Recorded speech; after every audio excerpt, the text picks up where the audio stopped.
Hey guys, this is your pharmacist Sidra and welcome to my channel, Ask Your Pharmacist. So, I often get so many compliments that my hair look good, they're bouncy, they're soft and shiny. Well, how do I manage to keep them shiny and healthier? And do I get dead ends or do I get dandruff? Well, the answer is yes. I have bad hair days too. But I religiously follow some of my hair care tips to keep these bad boys happy. I have a video on that, so check that out if you're interested to know my hair care tips. But today, this video is not about that. I'm gonna specifically address a very common hair problem, and that is dandruff. How to get rid of it, what causes it, so stay tuned. Oh, and by the way, if you are new to my channel, welcome. I am Dr. Sidra again. I'm pharmacist by profession and passionate to talk about health and pharmacy. And if that is the topic you're interested in, then subscribe now because I promise you won't be disappointed. Okay, so whether you notice white flakes of dandruff on your scalp or shoulders, it's just annoying, rather embarrassing. It's nuts, I know. Because unfortunately, dandruff can mean much more than a few white flakes on your scalp. In fact, sometimes it can lead to itching, red patches that scab and even bleed. But no matter how much you're suffering, you still got options. So don't worry, I got you covered. Okay, so before I jump into solutions to fix the problems, let's first understand what causes the problem. Now, a lot of people are ashamed of dandruff and think that it's a reflection of poor hygiene, but listen up guys, dandruff has nothing to do with hygiene. Dandruff basically is a skin condition which mainly occurs on scalp and is caused by a yeast on the scalp, and the name of the yeast is actually quite difficult to pronounce. At least I find it difficult to pronounce, but I'm gonna try. Don't laugh at me, okay? Okay, so the name of this yeast is Melacisa globosa. Melacisa globosa. The struggle is real. Well, anyways, it's this one right here. Just ignore my pronunciation, okay? You can laugh about it, but just ignore. But this is it. Anyways, this yeast feeds on the natural oils on our skin and hair. And you'll be surprised to know that it's present on all scalps, with or without dandruff. Yes, it is present even in my hair. But the point here is not everyone's scalp respond to this yeast in the same way, and that's why some people have dandruff and others don't. And guess what? People often think dandruff is triggered by dry skin, but it's actually due to excess oil on your scalp. Because you know why? The yeast on your scalp feeds on the oils and multiplies numerously, and this causes dandruff.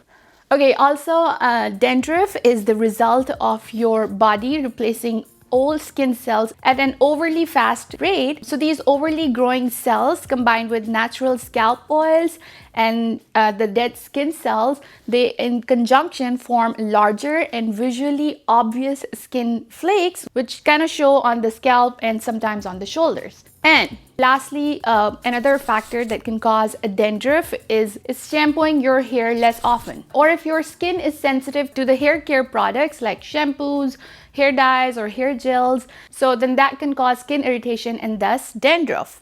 Okay, so now how to get rid of it? Well, here I'm gonna share my simple tips to treat dandruff, so keep watching, don't go anywhere.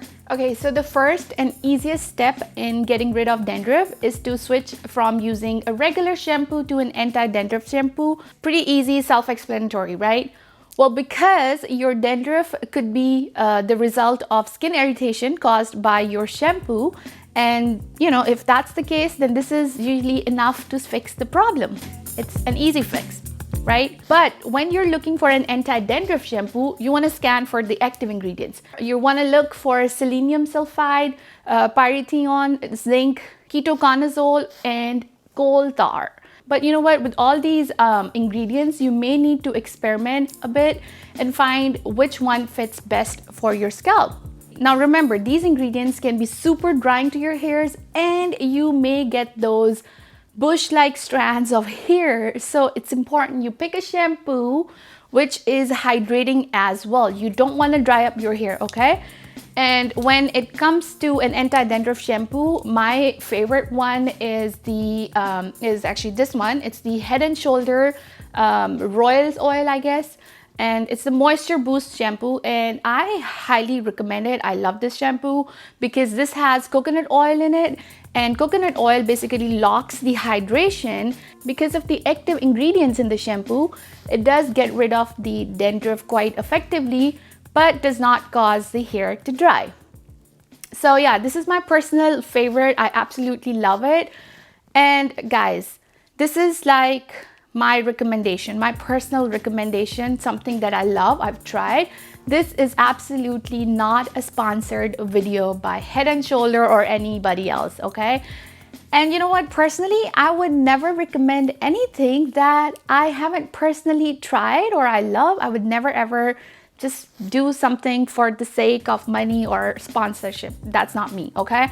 So feel free to try it yourself and let me know in the comments what you think. Oh, and by the way, my second favorite product is Dove Dryness and Itch Relief Shampoo. It's also a great anti-dandruff shampoo. Both of these, Head and Shoulders and Dove, are pretty commonly available. They can be purchased from any drugstore and are under $10, which is pretty good price. Now there are other anti-dandruff shampoos as well, like the one made by Redken and Philip Kingsley.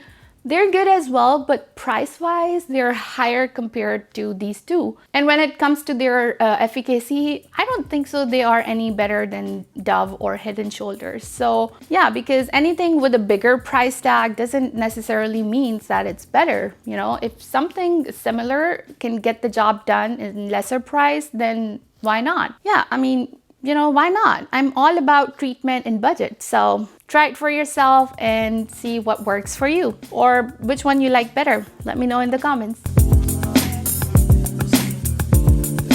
All right, so believe it or not, research indicates that your diet may have an impact on dandruff. In fact, there was one study done in which they included over 4,300 participants and who were each given like a different skin examination, and they were asked to fill out a food frequency questionnaire. On that questionnaire, they had like the questions about their diet. So when they evaluated that questionnaire, they found that the people who have a diet high in fruit consumption actually resulted in less instances of dandruff, but the diet that was like high in processed food, sugars, fat, aka like Western food diet, resulted in more instances of dandruff. So one potential way to treat dandruff is to adopt a dandruff diet, which means cut off sugars and those carbohydrates. Well, not all carbohydrates are bad, but some of them, okay, like your pizza, burger, things like that. And maybe consume more fruits and vegetables, and most likely you will get rid of dandruff. So if shampoo is not really working, you may want to try a green tea massage to get rid of dandruff. You know, I know, it may sound a little weird and cliche, but trust me on that. It's a good one. I've tried it. So what you want to do is combine green tea, peppermint essential oil, and white vinegar and massage that onto your scalp for like 5 minutes. Use like your fingertips to massage. And actually that massage also gives a good feeling in your scalp because it increases the blood circulation, and that's great for providing that nourishment to your scalp. But anyways, once you massage that in for 5 minutes, then you just wash it or rinse it with a sulfate-free shampoo and conditioner, and you will notice the difference right away. It's because green tea and peppermint essential oils are actually antioxidant. They have like antioxidant properties and antimicrobial properties, which can actually promote a healthy scalp and also condition your hair so it does not dry out or gets irritated. Okay, but remember that you wash your hair with a sulfate-free shampoo. And one of my favorite sulfate-free shampoo is Nexus. Nexus is something that I use on everyday basis. This is my favorite shampoo. This one is a little bit on pricier range. It's like I think it is like $35 or something, but you know what? The price is literally worth it. It's great. It does not dry your hair. It has that ultra rich, creamy formula that leaves your hair smooth and is sulfate free. So it's not really causing any damage to the hair because of the sulfur. Now, apple cider vinegar has so many benefits. I like to drink it, apply it on my skin and hair. But wait, don't go and apply it just yet. You want to dilute it first because the concentrated form is kind of very harsh and it could be harmful for your skin and hair. Okay, so here's what I do. Once a month, I dilute the apple cider vinegar with equal parts of water, and then I use this mixture as a substitute for my shampoo. Pretty easy. Because guess what? Apple cider vinegar has the antifungal properties, and we know that dandruff is caused by a fungus or a yeast, and also it provides relief from itching caused by that yeast and can help subside the dandruff.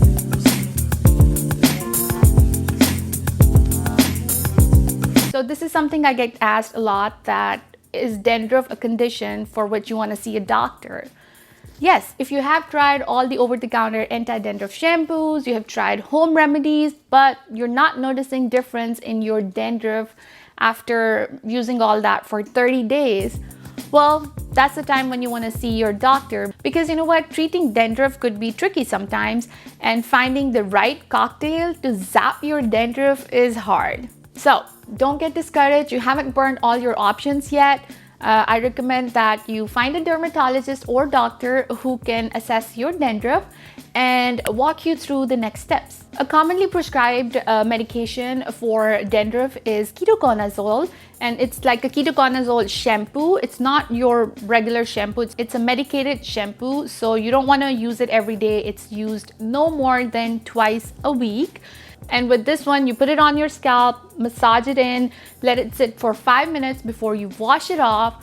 And remember, it is an antifungal shampoo. So like I said before, it's not your normal shampoo. You can use it in addition to your anti-dandruff shampoo or just your regular shampoo, okay?